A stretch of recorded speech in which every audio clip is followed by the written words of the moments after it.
once again through EDG. But for Rogue Warriors, they've got the taste of their first game win in the LPL. They want to go even further. They can smell it. They can feel it. They feel the first series win here in the LPL summer, running in to Game 3.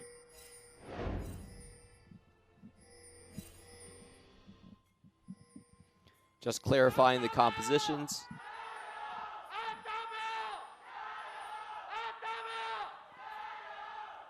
Uh-oh. Clement. Yes. Uh-oh. All right, now we can stop the crowd chant. Caught out by Haro. That's a flash forward. HuaTian, the heel burnt. Undertow and flash from Haro. They want this chase up. It's Scout caught up. Slowed down again. You know another Undertow's coming. You know the Ignite's there. Scout gets it, and HuaTian gets his blood.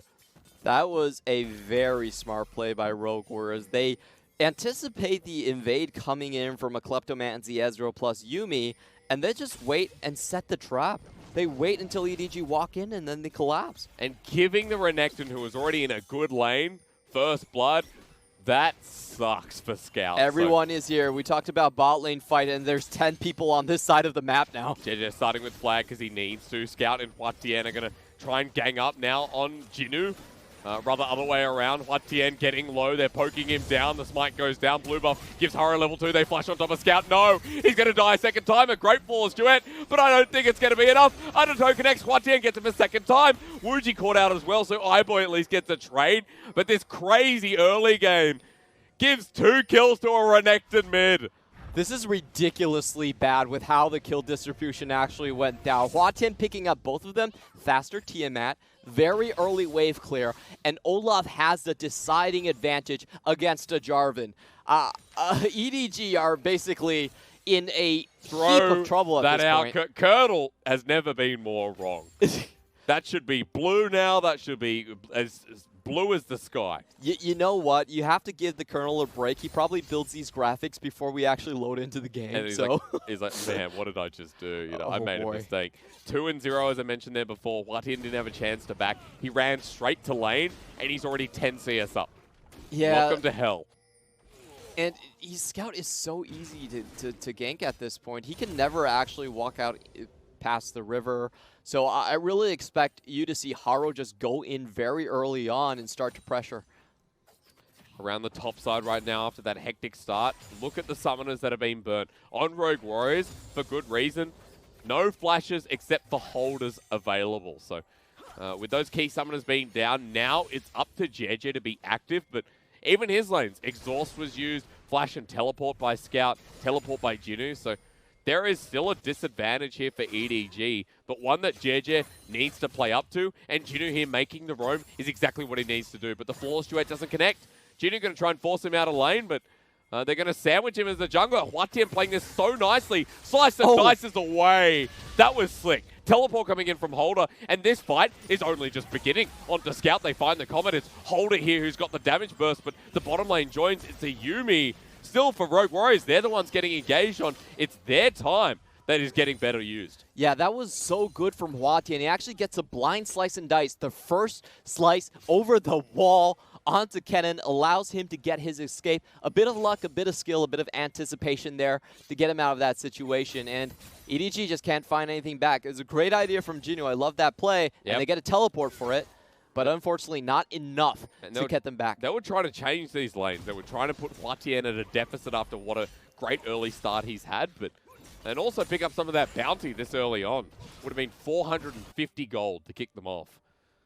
But they're unable to find it, and HuaTian just goes back to denying the Aurelia farm. Still at that 10 CS lead. Holder moves back to the top side because Kennen moved to the play, had to back. And Holder just walked back topside. Now he's got a CS lead himself. Yeah, they actually did force a teleport out of Holder in that play, so it was not all for naught. Speaking of nothing, though, Scout is going to feel the big wrath of nothing. That's Haro with an undertow. He needs to get out. Take another one. Haro doesn't have a summoner, but Jiejie just flag and drags on the spot. Haro hits him once, twice. You know what? Have another axe. Go home. Yeah, and that's goodbye to your Gromps. That's exactly what we said was going to be happening in the top side. And the bottom side. iBoy flashes. Oh my god, Rogue Warriors. This is an even better start than Game 2. I love that design from Rogue Warriors. That design from Rogue Warriors really tells me that Haro was a great student on EDG. Yeah. He knew exactly how EDG was going to set up and think about this game. Revenge is a dish best served in the early game here against Rogue Warriors of EDG. Game 3, 5 minutes in, 3 kills, and Renekton, who now gets a phage at 5 minutes in. Oh, man. This is your silver climb. You know, that mid laner that you're like, dude, how'd you die twice? You know, you're like, once is acceptable. There's a big invade. I feel so bad you're calling Scout essentially a silver player. No, but you know what I'm saying though, right? Yeah, like I know, the comparison. I know. It's the game just goes wrong early on. And this is a point where Renekton doesn't even need to go Tiamat. It's like, I'm so ahead of the curve. Actually, raw AD is going to do. Yeah. Because when you look at EDG, you know, a lot of AD damage there. The Ezreal can, of course, optimize later into the Luden's Echo, but it's easy for HuaTian later on to just go, well, GA, I'm fine. Jinoo is going to be the one pumping out the AP damage. But when a game goes this quickly, you have to look at the early itemization. And look at Haro. Already elite. This is why we talk extensively about how dangerous the Olaf can be in these early games when you want to get that clearing advantage. He has one. He's got a 15 CS lead in the jungle. He's cleared out Raptors. HuaTian's on a roam. Thank you for the melons. And he'll get himself another 30 gold on award. No, he gives it to Haro. He's got enough. Oh boy, this is a 2-level lead for Haro already, and we do have to remember, he started out with the buff and an extra Raptor camp over Jiejie. Jiejie doesn't see where Haro is. He has to, he can't really take this blue buff. I think he's going to start up as well. Finally sees Haro in the process. Blue buff pulls away, and Jiejie finally hits level 5, but that's a level 6 Olaf, and he's got a blue jersey on, so he wants a blue buff to go with it. I like it. Matching colors. You want your accessories to go with the style. Bottom lane has priority. Killua moves up. Thank you. That's mine.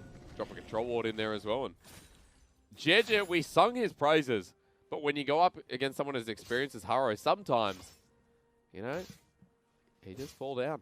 Yeah, when a level 1 goes this poorly, kind of expect that to happen. So, not much that Jiejie can actually do right here. I wouldn't even stay around this area. What I would do is try to hard farm for 6 and gank. I was going to say at least it's not that far behind as a gold lead for EDG. They're still catching up. It's the top lane, the Klepto Cannon that is getting some of that gold back on the board. Mid is getting CS, so you take small wins where you can get them here. Rogue Warriors have started up the Dragon. 4 members there, but Holders walk down as well. This is their commitment. There's 5 members at 8 minutes near the Dragon. They're just showing all of their priority in the lanes, actually. They're That's what I'm saying. alphaing EDG. The alpha priority lanes. And Jiejie really needs to get 6. This is what he needs to do to come back. He does have a ganking advantage over the Olaf. That's pretty much his only light in the matchup. Even though the gold isn't that far apart because of the top lane and the bot lane kleptomancies, I still wouldn't say that this game's anywhere near even, because the level advantage on Haro is absolutely massive, and I want to see him push this as hard as possible. His next back should just be 2 words, go straight into the enemy jungle and try to find Jiejie. Yeah, he's got a blue buff to give over if he wants to give it to HuaTian. Probably not. Give it to himself so he can clear even faster. He's got a top side camp. He's got bottom side to himself as well. There's a red buff there. So he's just going to power through these. And look at what Jiejie's got available. A couple of camps there, and he's probably going to need to look for an entrance into the top lane. Right now, grasping at straws if you're EDG. And if you're an EDG fan, start getting worried because this jungler has been so big here in the LPL. And when Olaf gets a lead, usually it's fatal. It definitely is. We're still looking at that over 60% win rate on Olaf.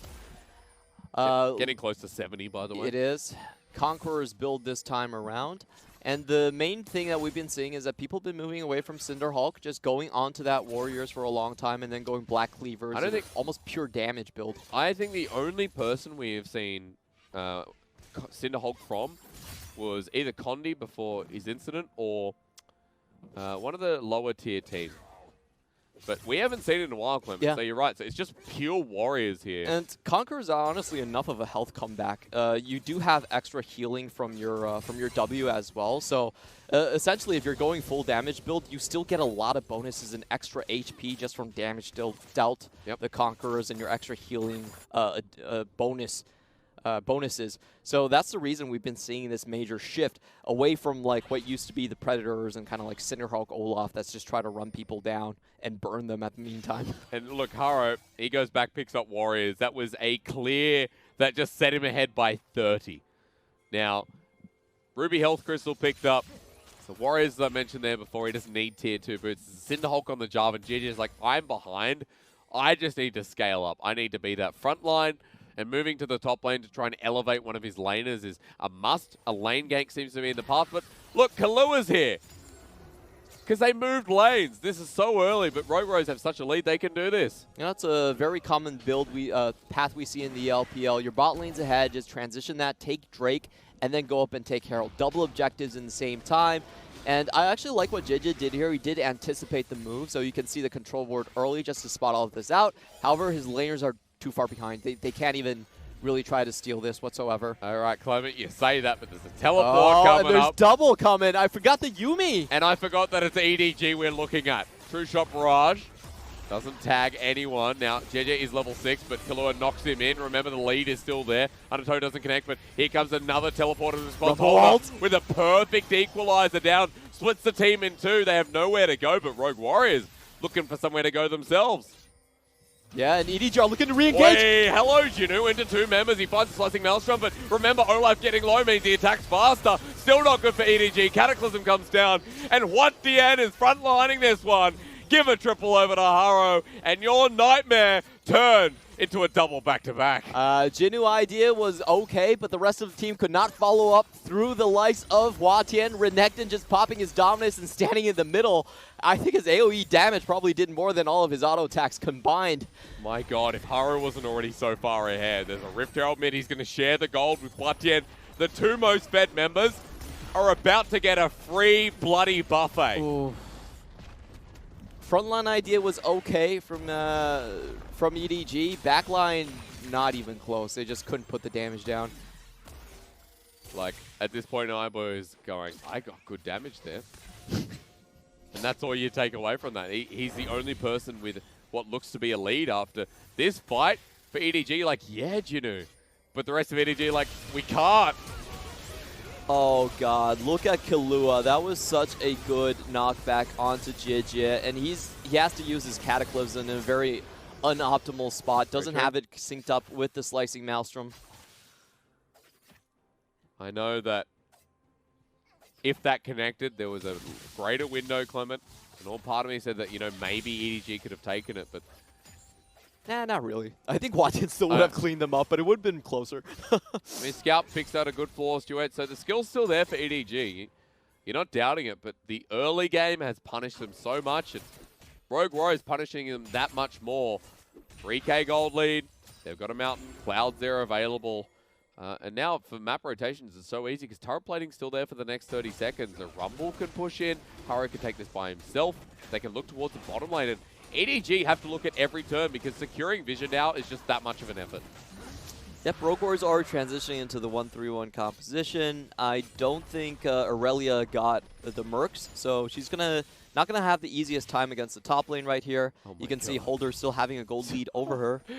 Oh my god. There's 14 minutes in the game. There's a 2,400 gold lead for Haro. That is a 2,000 gold lead for HuaTian. And you look, like I said, iBoy, this game's on you, bro. Jinoo and iBoy need to carry this harder than they've ever carried anything in their life. Go iBoy. We trust in you. As 0-3 Aurelia mid, Scout has got a lot of explaining to do and a lot of work to be done here. Nash's Tooth. Sorry, what is that item? I never talk about this item. Stinger. Yep. Stinger picked up. That's what he's got. Unpath Triforce, like the usual. I'm just very curious to see if we're ever going to get a replay of that level 1. I think that's actually the most crucial point in the game right now. We'll ask our production team after this. Just for you, Clement, we'll get that. Thank you, thank you. I want to see if Rogue Warriors actually held a trap, or did they just... It's like, hey, look at these people. Level 1 into an Olaf and Renekton. Yeah. Not what you want. It was risky business, but I understand if they used Prowling Projectile and they didn't see anyone. It was like, oh, there's no one here. Let's walk in. Black Cleaver now picked up for Haro. So 2-item Olaf, 15 minutes, remember. So he's hyper-accelerated, 113 CS at 15 for the jungler as well. This turret, gold, give it to him as well. Killua's going to join it. This is gone.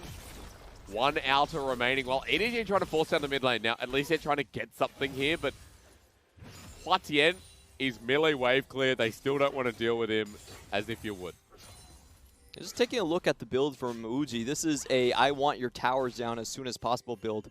Absolutely no crit, not going for the Essence Reaver as you know, the first rush, but you know, just taking up all the 80 damage and the Berserkers. ZWuji, he's got Essence Reaver now, Clement. Yeah, I know he's got it now, but he didn't build it then. Okay, all right. All right. I didn't think he had enough gold. But that's fair. He's got Essence Reaver now anyway. Dagger in there as well for what it's worth. So even though iBoy has a greater gold lead than ZWuji, at this point he's still keeping up. The difference being the Sheen at the moment where iBoy has that in tow, but he's 15 CS ahead. Now maybe it's more to iBoy because my faith in Jinoo has to come through in a big fight. A lot of disengaged potential on the side of Rogue Warriors as well, so it becomes harder for the cannon, but iBoy just got to dance. Really just got to dance. And these Drakes have just been killing EDG. Another Infernal Drake up in just 2 minutes. I want to see how they set up for this one, if they can find any flanking wards whatsoever. Like, Ezreal Yuumi can actually get a ward down, I think. They have enough mobility to just pop one in and get out. But so far, if that pink ward is taken away, I don't see anything else on the river. Holder doesn't care. There's a ward in there, by the way. He just walks through anyway. Hello, Jarvan. And where is my blue buff, Haro shouts. Is it here? I'm going to smite the Grop. That'll bring him over. So I missed the Q. I'll take that anyway. Holder means he can freely push this turret. Scout left in the top lane, just farming away, still miles away from the Trinity Force at the moment. And a BF sword here for HuaTian, so Spirit Shojin coming second, no doubt. And that second item, let's see if it comes before the Trinity Force on Scout. Oh, it definitely might. You're looking at the 40% CDR Renekton. A lot of times we actually see the Renekton go for the Spear of Shojin first when playing mid lane. Just the extra mobility, and there's less armor to shred generally when you're playing in the mid lane. Plus, you get level 6 insane trades. We'll see it second, no doubt. So at this point, you know, when you have double Black Cleaver team, when you got a BF sword as well on Haro, who you expect to be going GA at this point, but I don't know. I haven't seen an Olaf this accelerated in competitive play. So we will find out. Yep, we definitely will. And now we see EDG, iBoy trying to get that ward in like we were talking about. They actually found a great one in the bottom of the red side. I believe that was Jiejie placing that one down. So they're set up for the fight.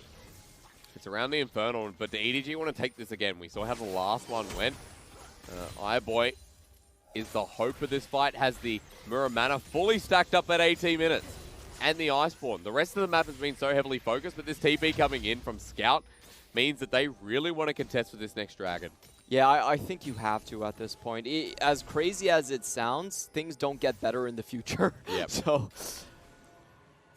EDG starting to look for some of that vision, but at the moment, there's no control whatsoever. Rogue Warriors have everything down to a T. Scout coming in around the side as well, but iBoy, if he gets caught out, if the fight goes down, then they're in some serious trouble. HuaTian able to push up the mid lane too, but he might be caught out himself. Flawless Duet onto the Renekton. Can they go forward? iBoy with Arcane Shift, but Jiejie doesn't have a flag and drag. Haro's on the hunt. It eventually lands. Ragnarok attack. Easy as that. 4-0-2 on the Olaf, and HuaTian eventually survives. So 4 versus 5 for EDG to play through, and 1 in front of the Infernal Dragon that they dare not take. And I just want to say why this one is a must contest for EDG. Now, if they take Infernal plus Mountain right now, it's a very easy transition into Baron in just 1 minute coming up. 2 item spike versus 1. Ooh. That's even much harder to play through. Thought Killua was caught out there for a moment, but no biggie. Force Duet going to lock down 1. Haro takes a bit of a chunk, and iBoy and Meiko, the sole bit of damage right now. Even the Trinity Force Aurelia are not doing as much as you would expect here at this point. So Dragon does eventually go down in the end. It's Earth, Wind, and Fire. And look, when is September coming? A long time coming here for EDG, much like the month. Baron now up and available. So we're just seeing the Baron control rates from Rogue Warriors, 10%, EDG 61%. I have a feeling that those stats are going to change. Yeah, after they're going to this one. change very quickly, Club. Well Oh, said. this was such a unfortunate Just a tip. flash. Yeah.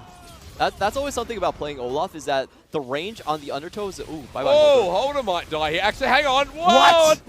Yeah, when you're accelerated and your team's going well, sometimes that can happen. Great equalizer there from Holder. He trades 1 for 1. Double magic pen, baby. Now Rogue Warriors can say, you know what? iBoy is not alive. We're in some duty. We can start the Baron. All right, Jiejie, it's up to you. Can you get that Q over the wall? Look at Killua. Cat over the wall. They look for the steal. They don't find it. It's secured by the Zaya of all people. So ZWuji, good job. But Haro still has smite.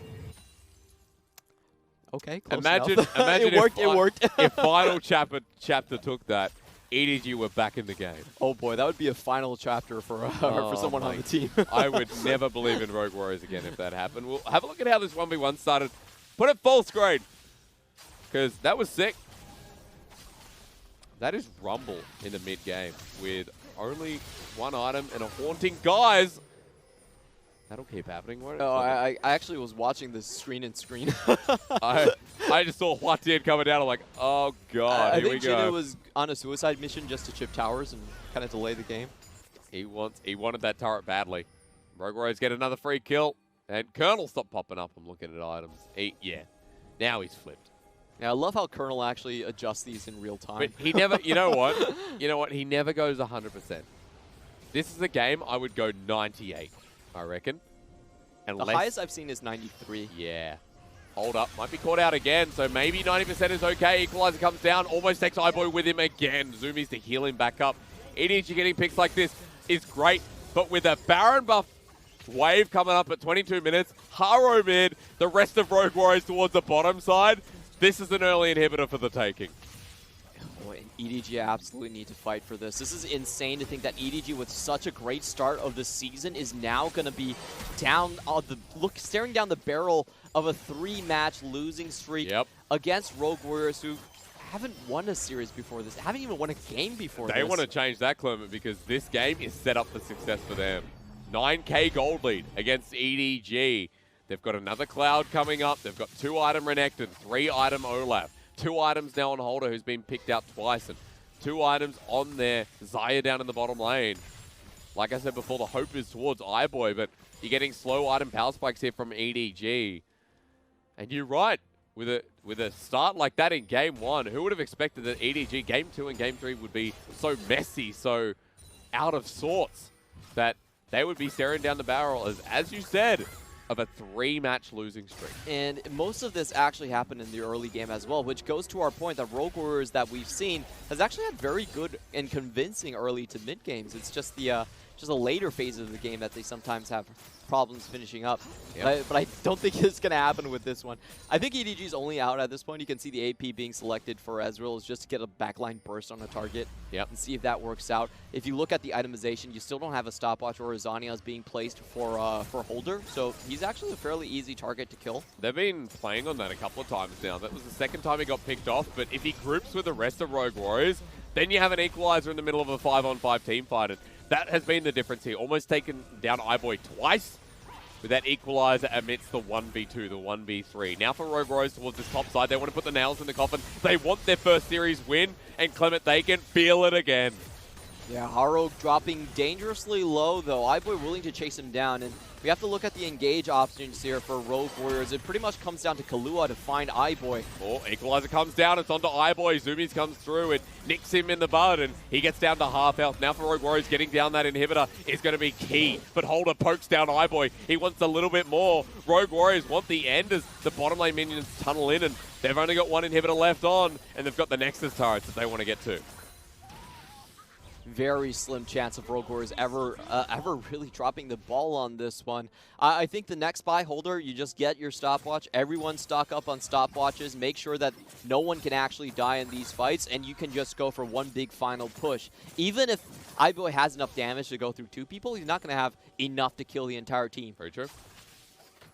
Because iBoy, I know you were pointing out the AP there for a second. I'm curious to see how far we've gone. We've got the Lunzeka.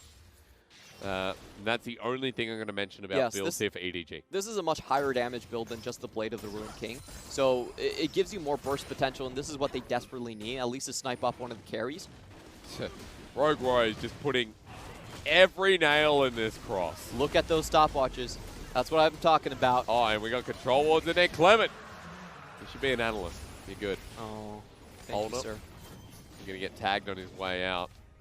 EDG, small windows where you can find him. Blue buff to the Ezreal means, yep, you might be able to delay that extra wave with the cooldown reduction. But at this point, Rogue Warrior is waiting for that next Baron in a minute. They can clear the waves themselves. They can keep getting vision priority. And look at the top and bottom waves. Someone has to deal with that. And Holder has so much wave clear that the waves are going to push in fast. And it's really rare to... It's actually very rare in the LPL to see Rumbles actually grow up successfully. Yes, our LPL Rumbles suck. Yeah, I know. They just keep on dying over and over again. We just see the stats there. Only one Rumble has managed to win in the LPL. Is that what it was? 17% out of, so 1 out of what? It's 1 out of 7 games. Oh my god. Yeah, ADD, BLG has tried it, Suning has tried it, and it just doesn't look pretty. It's way too easy to gank in most of the lanes that it's been played in. Now, I know LEC likes to play a lot of Rumbles, but in the LPL just hasn't worked, especially the mid lane priority build. I don't think has ever been a good idea. You do get priority in mid lane matchups like against Aurelia, but they just catch you too easily. Yeah, shorter lane for the Rumble has always been more successful to a degree, but in quotation marks, of course. So here in the LPL, looking to add another stat with a second win on the cards for the Rumble. Holder has built himself up his 2 items as stated before, but I don't think we're going to see a 3 this game. Baron not being started just yet, but Teleport coming through after being spotted out with the True Shot Barrage. ZWuji comes in, and they want to get the fight instead, and it's Killua who's at the forefront. All right, now this is EDG's chances, but they need to wait. Jiejie takes the Dragon Flag. I'm not sure why. He flashes over the wall. iBoy disappears as well. Minions barreling in top and bottom. Rogue Warriors can wait all the time in the world. Yeah, EDG needs Rogue Warriors to start on the Baron. They still have a Trinket left to check that out. And they need to get a poke steal. Never mind. I think the bottom lane turret's getting chucked. Here's Baron for you. Rogue Warriors 1 step away. And EDG struggling to defend. They need 3 people. It's very well defended from Rogue Warriors. They had Alistar on top of the Baron. So even if you could find Jiejie, he was never going to get the flag and drag combo over that wall. And iBoy left to defend, moments away from the first series win. It's exciting. Rogue Warriors were hyped up. A win against EDG would do that. iBoy over the red carpet almost gets burnt to death by the fame involved. Now the inhibitors are all theirs.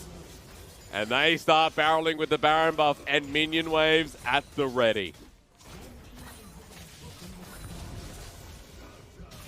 We are witnessing history here. Rogue Warriors, a new team organization coming in, and they're showing they have some poke of their own. This could be the start for EDG on their last legs. Their losing streak looks to continue here as Nexus turret's getting low. Baron minions finally come on in. Dominus popped here by HuaTian. EDG in a bad spot as the Dominus ready to spin to win. It's the House of Batiatus as EDG Jinoo sends himself into the middle. They're looking for that last fight, but ZWuji survives. And in the backside, everyone flashes forward. The glory is all theirs in the arena. The arena against EDG, where they take them home, send them packing 2-1. Congratulations to Rogue Warriors, their first baby steps into the LPL. This is a team that lost talent.